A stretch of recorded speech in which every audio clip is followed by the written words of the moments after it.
Ein Hughes ydw I, a dwi'n dod o Iwerddon yn reiddiol, a dwi'n byw yn Morfa Nefyn yn Pen Llŷn, a dyma tipyn o fy hanes.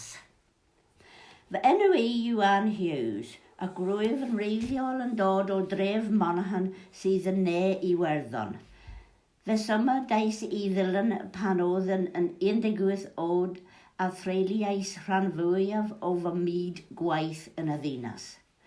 Yng nghanol o'r 80au, fi nes I gyfarfod fy ngŵr, a phenderfynais symud I Gaernarfon gyda Gaeaf yn 1985, ac yna dacreiais gwrs dysgu Cymraeg yn Stryd y Coleg ym Mangor.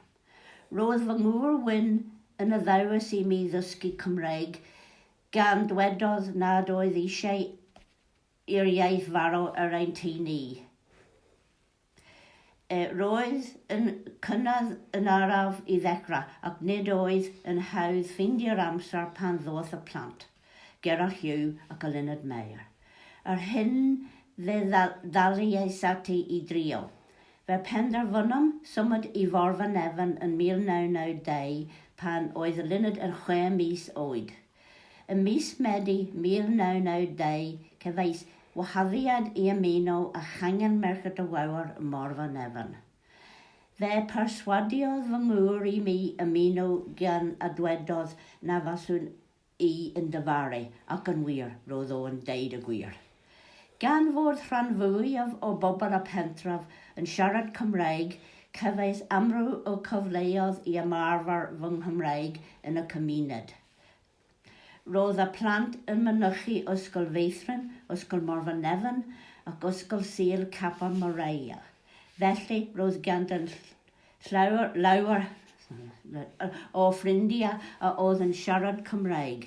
Roedd yn gweld siarad gyda phlant yn ysgol yn y Gymraeg yn hwylus gan nad oedd yn teimlo fel fy mod yn cael fy meuniadau o gwbl ganddynt.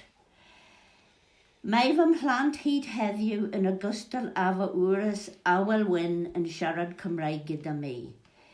Fe ddaliais ati i'n wneud ambell gwrs dysgu Cymraeg ym Mhwllheli, ac mae gen I ddiolch mawr I Merched y Wawr am y cynnydd yr wyf wedi ei wneud yn fy iaith Gymraeg ac yr hanes rwyf wedi ei ddysgu am Gymru.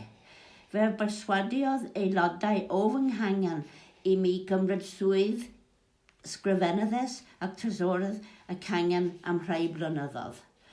Cefais y cyfle gyda aelod arall o cangen Morfa Nefyn I fynd o amgylch canghennau eraill ym Mhen Llŷn a rhai sgwrs amdan ei hunan ac ein profiad o ddysgu iaith.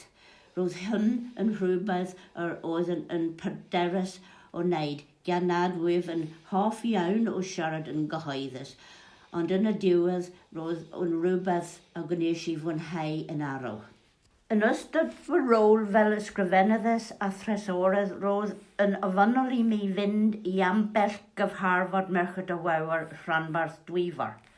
Ddigwyddiais a llawer o aelodau gwerth chwael, a rhoddodd y cyfle I mi chanhangu fy sgiliau iaith Gymraeg ymhellach.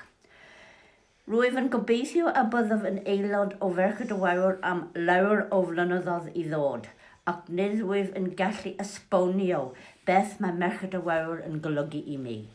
Heb Merched y Wawr, yr holl aelodau a rwyf wedi eu cyfarfod dros y blynyddoedd, fyswn I byth wedi cael y cyfleoedd a rwyf wedi eu cael, ac rwyf yn gwerthfawrogi'r munudiad gwych hwn yn fawr iawn.